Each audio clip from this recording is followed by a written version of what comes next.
लता चौक के लोकार्पण के साथ इस कार्यक्रम को आगे बढ़ाया है। आपने देखा होगा कि लता दीदी की मूर्ति नहीं, लेकिन जिस वीणा का उन्होंने जीवन पर्यंत साधना की, उस वीणा के माध्यम से लता दीदी को श्रद्धांजलि देने का कार्य हुआ है। 92 वर्षों के जीवन उन्होंने जिया था। चौक में 92 कमल उनके 92 वर्षों के जीवन की यात्रा को प्रतिध्वनित करते हैं। 7 स्तंभ हैं संगीत के 7 स्वरों का प्रतिनिधित्व करते हुए निरंतर भगवान राम के भजन लता दीदी के श्रीमुख से वहां पर भजन निरंतर लोगों को सुनते हुए दिखाई देंगे। और जब लाइव का कार्यक्रम उसके साथ जुड़ेगा तो सायकाल क्षेत्र अपने आप में ही एक सेल्फी पॉइंट भी बनेगा और लोगों के लिए दर्शनीय केंद्र भी बनेगा कि वाह, अयोध्या में भगवान राम के मंदिर की तरफ जाने वाला मार्ग कितना भव्य चौक के साथ आलोकित हो गया है। भाइयों बहनों, इसी प्रकार से हर एक चौराहे को हमें सुंदरीकरण की तरफ अग्रसर करना है। क्या अयोध्यावासी इसके लिए तैयार हैं? सभी लोग तैयार हैं? लेकिन इसके लिए डबल इंजन की सरकार सहयोग करेगी, लेकिन आपको भी योगदान देना होगा। तैयार हैं? सभी लोग तैयार हैं? तो इसी तैयारी के लिए हमें तैयार होना पड़ेगा। स्वच्छता, अयोध्या की पहचान स्वच्छता से बने। आदरणीय प्रधानमंत्री जी ने स्वच्छ भारत अभियान की शुरुआत इसीलिए की थी। आज भारत के अंदर और दुनिया के अंदर स्वच्छ भारत अभियान एक नए मानक के रूप में भारत की एक नई तस्वीर दुनिया के सामने प्रस्तुत करता है। आज जब कोई हमारे गांव में, हमारे शहर में आता है, स्वच्छ शहर और स्वच्छ गांव को देखता तो प्रभावित होता है। आज से 8 साल पहले इस प्रकार की स्थिति नहीं होती थी। गांव में कोई जाता था, पहले दर्शन गंदगी के होते थे। नगर में कोई जाता था, कचड़े से पहले दर्शन होते थे। लेकिन आज स्वच्छता, और स्वच्छता को क्या आप भी अपने जीवन का हिस्सा बनाए हैं ना? प्लास्टिक मुक्त अयोध्या, प्लास्टिक फ्री अयोध्या, क्या इसके लिए तैयार हैं? गंदगी कहीं नहीं करेंगे ना? अयोध्या को सजाने और संवारने में अपना योगदान देंगे।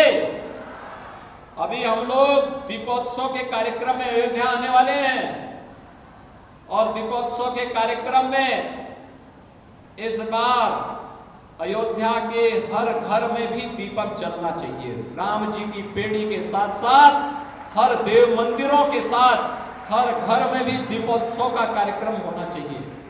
होगा अयोध्या के हर घर में दीपोत्सव का कार्यक्रम। लाखों दीपक जगमगाते हुए दिखाई देंगे। अयोध्या को हमें इस रूप में आगे बढ़ाना है। ये भावनाएं, आपकी भावनाएं दुनिया के सामने जाएं, दुनिया आएगी उसको कैच करने के लिए। और आज का दिन इसलिए हमारे लिए अद्भुत है। अयोध्या को संवारने की एक शुरुआत है। आदरणीय प्रधानमंत्री जी ने प्रेरणा दी कि भगवान राम के सबसे अधिक भजन किसने गाए, अपनी सुमधुर आवाज में किसने गाए? तो नाम आया लता जी का, लता दीदी का नाम आया।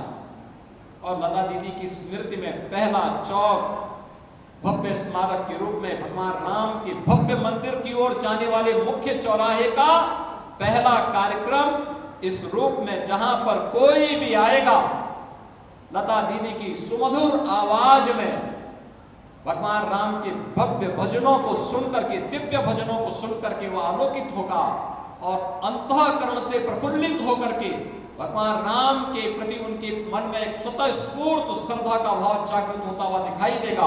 और भाइयों बहनों, अयोध्या के आते ही इस प्रकार का एक दर्शन अयोध्या के बारे में उसके मन में एक नई छाप लेकर के जाएगा। ऐसे ही हम लोग हर चौराहे को करें। कहीं पर रामानुजाचार्य जी के नाम पर, कहीं रामानंदाचार्य जी के नाम पर, कहीं पे महर्षि वशिष्ठ जी के नाम पर, कहीं पर महर्षि वाल्मीकि जी के नाम पर, कहीं पर संत तुलसीदास जी के नाम पर, कहीं पर अन्य राम जन्मभूमि आंदोलन से जुड़े हुए पूज्य संतों और महापुरुषों के नाम पर भी उन चौराहों के सुंदरीकरण के साथ साथ इस प्रकार का एक भव्य स्वरूप उन चौराहों का अगर हो जाए तो अयोध्या को संवरने और सजाने में देर नहीं लगेगी। हम लोग इस कार्यक्रम के साथ जुड़े हुए हैं और इसीलिए आज आप सबका आह्वान करने के लिए मैं आपके बीच में आया हूं। आपने विगत 5-5.5 वर्ष के अंदर अयोध्या को बदलते हुए देखा है। एक नई अयोध्या, आज यहां पर श्रद्धालुओं की संख्या भी किस रूप में उमड़ती भी दिखाई देती है, उसके अनुरूप हमें भी तैयार होना पड़ेगा। और मैं इस बात के लिए आपको आश्वस्त करता हूं कि डबल इंजन की सरकार अयोध्या के विकास के लिए, उत्तर प्रदेश के आध्यात्मिक उन्नयन के लिए, उत्तर प्रदेश की आस्था का सम्मान करते हुए कहीं भी विकास के कार्यों में कहीं भी किसी भी प्रकार का कोई रोड़ा नहीं आने देगी, कोई बाधा नहीं आने देगी। विकास का कार्य हमारी प्राथमिकता है। हम प्राथमिकता के आधार पर इसे करके अपने तीर्थ क्षेत्रों को एक नई पहचान देने का कार्य करेंगे। और आज का दिन तो अद्भुत है। आज लता दीदी की भी पावन जयंती है और आज सरदार भगत सिंह जी की भी पावन जयंती है। आपने देखा होगा चंडीगढ़ एयरपोर्ट का नामकरण आदरणीय प्रधानमंत्री जी ने सरदार भगत सिंह जी के नाम पर किया है और अयोध्या के एक मुख्य चौराहे का नामकरण लता दीदी के नाम से हुआ है। अभी अयोध्या में इंटरनेशनल एयरपोर्ट का निर्माण भी हो रहा है। अब देश और दुनिया की, कभी कहते हैं ना भगवान राम लंका से अयोध्या पुष्पक विमान पर आए थे, अब हम कह सकते हैं हर बार दीपोत्सव के कार्यक्रम में हम भगवान राम को यहां पर राज्य सरकार के हेलीकॉप्टर से पुष्पक विमान की प्रतिकृति के रूप में उनको यहां पर ला करके यहां पर अभिषेक के कार्यक्रम को संपन्न करते रहे हैं। पूज्य संतों के सानिध्य में कार्यक्रम होता रहा है। लेकिन कुछ ही दिनों के बाद आप देखेंगे कि अगर वेदांती जी को यहां से किसी दूसरे लोक की यात्रा में जाना होगा तो यहीं से जहाज उनके लिए तैयार होगा। यानी दुनिया से कोई भी व्यक्ति अयोध्या धाम आना चाहेगा तो इंटरनेशनल फ्लाइट होगी जो सीधे अयोध्या को जोड़ेगी और अयोध्या को जोड़ने के साथ अयोध्या के माध्यम से उसका आत्मिक संबंध एक बनेगा। अयोध्या को उसी भव्य स्वरूप देने का कार्यक्रम आज चल रहा है और इसके लिए मैं आप सबका आह्वान करूंगा। आज अयोध्या ही नहीं, पूरा उत्तर प्रदेश संवर रहा है। काशी में देखिए, काशी विश्वनाथ धाम आदरणीय प्रधानमंत्री जी की प्रेरणा, मार्गदर्शन और नेतृत्व में कितना भव्य हुआ है। अकेले सावन के महीने में काशी में 1 करोड़ श्रद्धालु आए थे काशी विश्वनाथ धाम दर्शन करने के लिए। ऐसे ही विंध्यवासिनी धाम में ये शारदीय नवरात्रि है और शारदीय नवरात्रि में मां शारदा की वीणा अयोध्या में मुख्य चौराहे पर विराजमान हो गई। यानी मां वीणा की, मां शारदा की कृपा एक बार फिर से अयोध्या पर बरसने वाली है। मां लक्ष्मी की कृपा अयोध्या पर बरसने वाली है और शारदीय नवरात्रि है। जगत जननी मां भगवती की कृपा तो अयोध्या पर सदैव ही बरसती है क्योंकि राम राज्य की धरती है। आज विंध्यवासिनी धाम भी इसी भव्यता के लिए वहां पर कार्य हो रहा है। हम नैमिषारण्य का विकास भी करने जा रहे हैं। प्रयागराज को कुंभ की धरती है, वहां का विकास भी इसी भव्यता के साथ हम आगे बढ़ाने जा रहे हैं।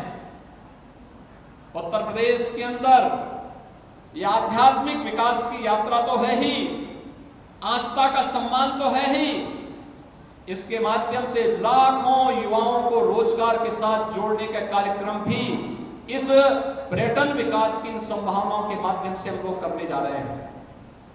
लाखों नौजवान अलग अलग कार्यक्रमों के साथ जुड़ेंगे और उत्तर प्रदेश का नौजवान जो पहले रोजगार के लिए देश और दुनिया के अलग अलग भागों में जाता था, आने वाले समय में उसे कहीं भी जाने की आवश्यकता नहीं पड़ेगी।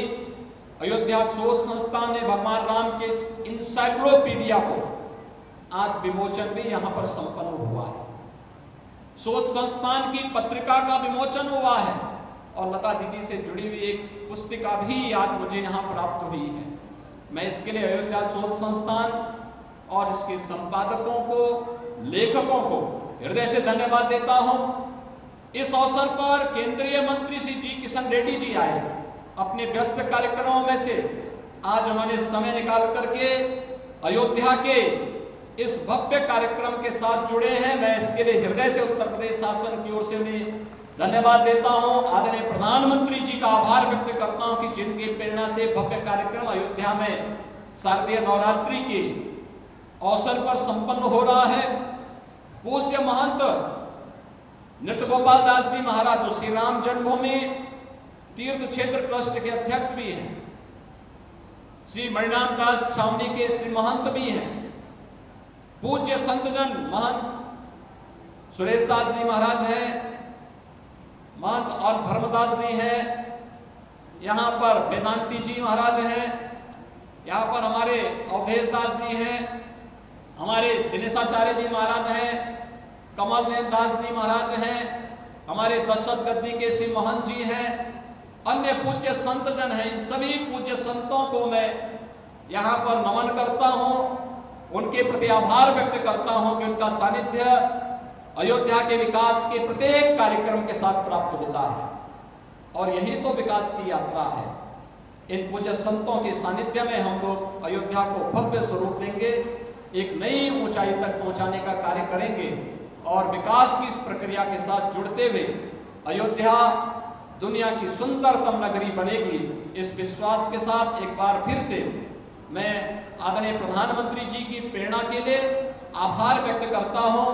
अयोध्या के लता चौक के लोकार्पण के लिए अयोध्या वासियों को और भगवान राम के उन सुमधुर भजनों को जिन जिन श्रद्धालुओं ने सुना है उन सबको हृदय से बधाई देता हूं कि लता जी के श्रीमुख से कभी आपने भजन सुना होगा। आज अयोध्या में लता जी के इस चौक पर सदैव उनके भजन उसी प्रकार से गुनगुनाते हुए आप सुन सकते हैं और ये भव्य चौक सदैव लता जी की स्मृति को, भगवान राम के प्रति उनके समर्पण को, निरंतर उनकी याद को हमें स्मरण कराता रहेगा। इस विश्वास के साथ मैं एक बार फिर से आप सबको शारदीय नवरात्रि और विजयादशमी की हृदय से बधाई देते हुए आप सबका आह्वान करूंगा। भव्य दीपोत्सव के लिए हम अभी से अपनी तैयारी करेंगे। आप सबके प्रति मेरी शुभकामनाएं।